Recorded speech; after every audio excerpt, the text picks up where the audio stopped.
Comentaba desde el inicio del programa que ayer Estados Unidos anunció o pidió la creación de un panel para resolver una controversia con México en torno de alimentos genéticamente modificados, específicamente el maíz transgénico, y esto se da luego de que ambos países pues establecieron conversaciones en el marco del TEMEC durante un periodo que está establecido también por el tratado, y acabado o agotado este periodo, Estados Unidos tenía el derecho de solicitar la integración de este panel y lo hizo. ¿Qué puede significar para México? Lo vamos a platicar con Kenneth Smith Ramos, ex jefe de la negociación técnica para el TEMEC. Ken, ¿cómo estás? Muy buenos días, Pascal. Qué gusto estar contigo. Oye, pues se cumplió esta expectativa que en el caso de la energía pues no se ha cumplido, pero en el del maíz transgénico sí. Me imagino que hay muchos factores que lo explican, y entre ellos uno no puede desconocer pues el proceso político en el que está entrando Estados Unidos y en el que los productores de maíz del Medio Oeste pues tienen una influencia política considerable. Pero mi pregunta para ti sería en un doble sentido. Primero, ¿qué tanta razón tiene Estados Unidos en solicitar la integración de este panel y cuáles son las posibilidades de que gane, lo cual quiere decir que México pierda? Sí, muchas gracias, Pascal. Pues como bien señalas, este es un caso que ya veíamos venir, por lo menos desde febrero de este año, cuando México emite un segundo decreto buscando imponer restricciones al uso de maíz genéticamente modificado proveniente de Estados Unidos. Estados Unidos solicita consultas en junio, primero en el marco del mecanismo de solución de medidas sanitarias y fitosanitarias, es decir, el capítulo sanitario del tratado, y después lo lleva al capítulo de solución de disputas. Ante la falta de una solución por la vía del diálogo, optan por entrar a solicitar el panel. Entonces, ¿qué es lo que puede suceder? Los argumentos de Estados Unidos, desafortunadamente para México, son sólidos, porque si bien el tratado te permite imponer restricciones a las importaciones en caso de una situación de emergencia sanitaria, una situación de riesgo real a la salud humana, animal y vegetal, en este caso estamos ante una situación donde a lo largo de 30 años o más de consumo de maíz genéticamente modificado en México no existe evidencia científica de un daño a la salud. Y por lo tanto, Estados Unidos cuestiona que haya cualquier restricción al uso de este producto en México, porque si bien no hay digamos, impedimento en la frontera para importar el producto, sí va a haber medidas regulatorias que impidan, que saquen del mercado de la harina y de la tortilla al maíz estadounidense, que hay que decirlo, es un mercado muy pequeño, el 90% se va a procesos industriales y pecuario. Uh Pero -huh. ¿qué puede suceder? Yo creo que es muy difícil que México pueda generar evidencia, que no lo pudo hacer, no se ha hecho a lo largo de los años, ni en este proceso de consultas, que muestre que de veras hay evidencia científica. Es lo que está argumentando Estados Unidos. Además, el decreto señala que va a haber la instrucción en el futuro a las dependencias del gobierno mexicano de sustituir gradualmente el uso del maíz biotecnológico en todos los productos para consumo humano, y eso también lo está cuestionando Estados Unidos. El proceso puede tomar más o menos un año. El TEMEC establece que son 6 meses para un informe final del panel, una vez que se conforme, y para seleccionar los panelistas tardas más o menos 2 meses, pero de aquí a un año puede haber un fallo en contra de México que sea desfavorable y que le dé la oportunidad a Estados Unidos de imponer represalias comerciales contra algunos de los principales productos de exportación de México. Ese es un riesgo muy real. En ese caso, ¿cómo se calcularía el daño producido? Es decir, ¿cuántos millones de dólares, digamos, se establecería como sanción vía aranceles en caso de que México pierda? Mira, aquí lo que sucede es que a lo largo del panel, mientras suceden las deliberaciones, el país que demanda va analizando cuál es el daño, ya sea hoy en día o daño potencial por las medidas que va a implementar el gobierno de México. Uh -huh. Una vez que el fallo, en caso hipotético, sea desfavorable en contra de México, el informe señalaría qué es lo que se tiene que hacer para ya no estar violando el tratado, que en este caso sería derogar el decreto, eliminar estas medidas, y México tendrá 45 días para cumplir. Si al acabar esos 45 días no cumple, Estados Unidos puede señalar e imponer directamente represalias diciendo el monto es tanto. Ahora, ¿Cómo calculan ese monto? Es un tanto complejo porque ya señalaba yo que el 90% de lo que entra de maíz amarillo a México, pues no se va a ver directamente afectado, Ujú. porque es en el sector pecuario e industrial.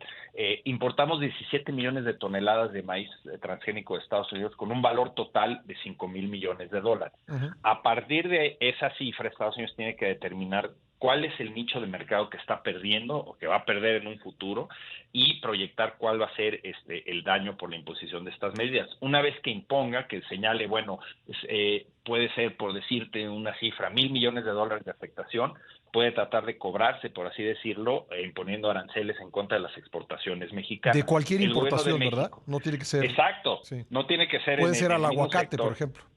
Exacto, puede ser en cualquier subsector, sobre todo aquellos sectores donde en Estados Unidos hay presión proteccionista, porque está compitiendo muy bien, por ejemplo, las frutas y hortalizas Sí, el con los tomate, sí. productos de Florida, de California. Entonces sí, pueden pegarle a las berries, al tomate, al aguacate, pueden pegarle a las bebidas espirituosas como tequila y mezcal, en fin, es un riesgo importante. Una vez que se impongan las medidas, México puede cuestionar si se rebasó, si hay un overshoot, por así llamarle, Ujú.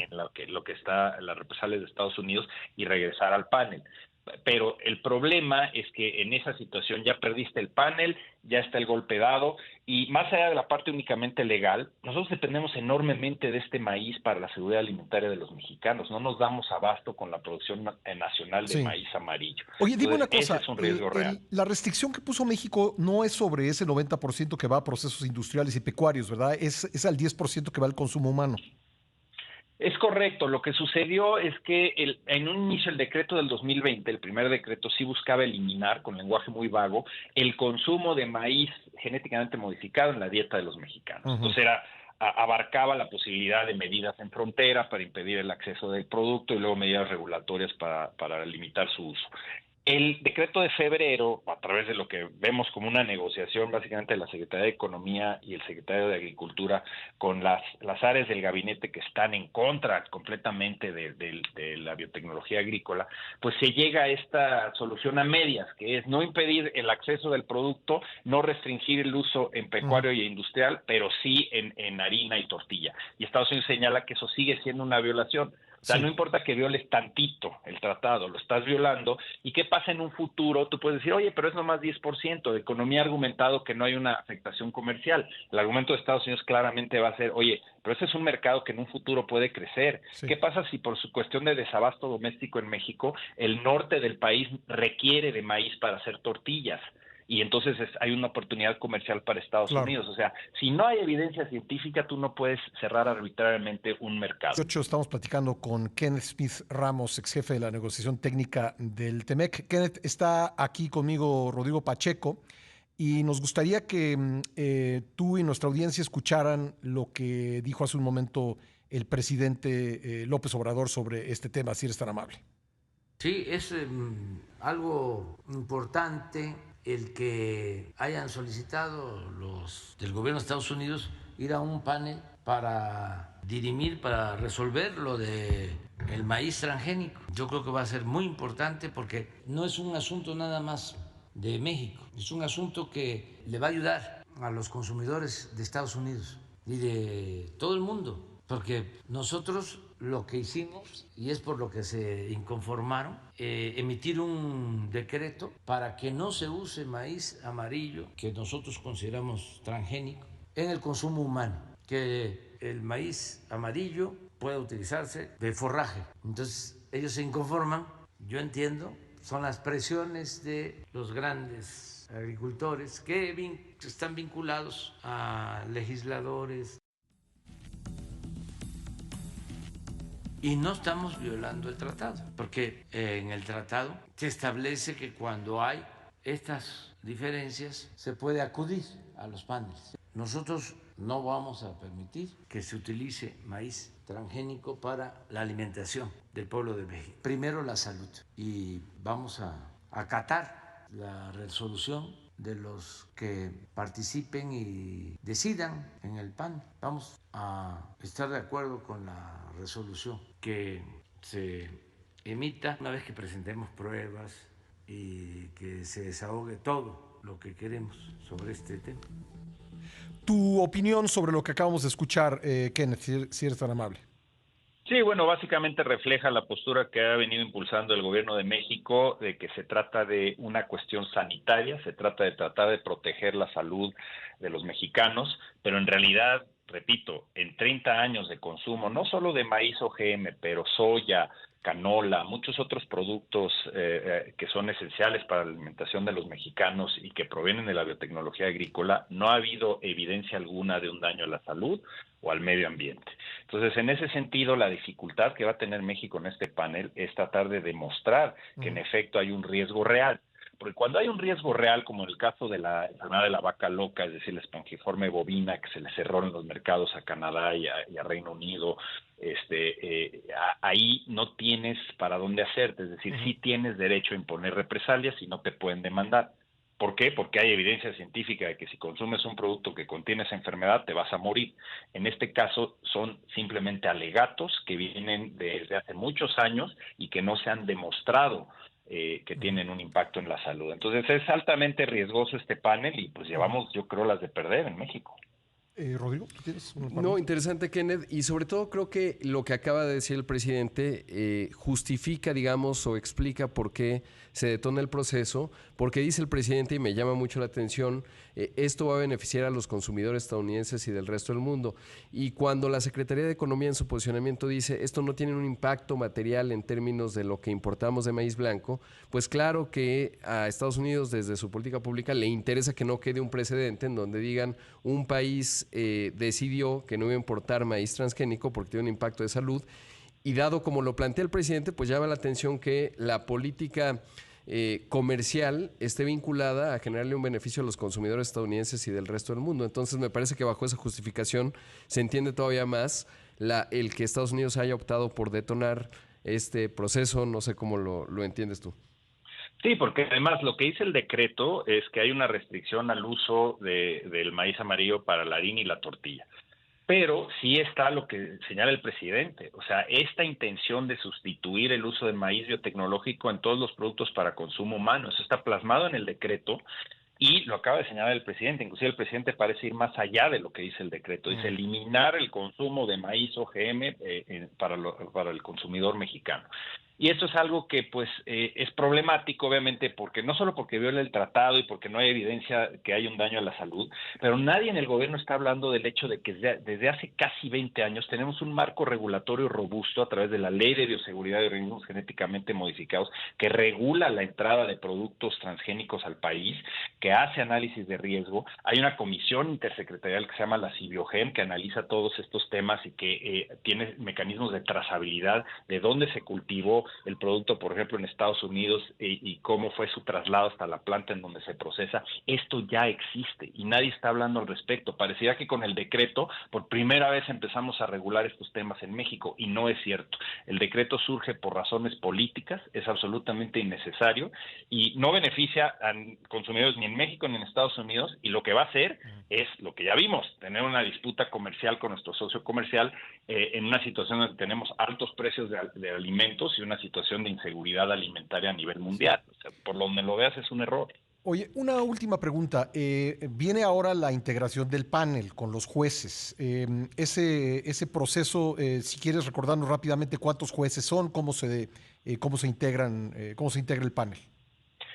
Sí, básicamente se cuenta ahora con 30 días para seleccionar a los 3 panelistas, los 3 árbitros que conformarán dicho panel, entre los cuales deberá haber un ciudadano mexicano, uno estadounidense y un presidente de un país neutral. Ahora, también en el TEMEC se contempla, cuando hay una disputa en la que se une una tercera parte del TEMEC, es decir, por ejemplo, si Canadá decide unirse, entonces el panel posiblemente se conformará por 5 miembros, 2 mexicanos, un estadounidense y un canadiense, y es una selección cruzada.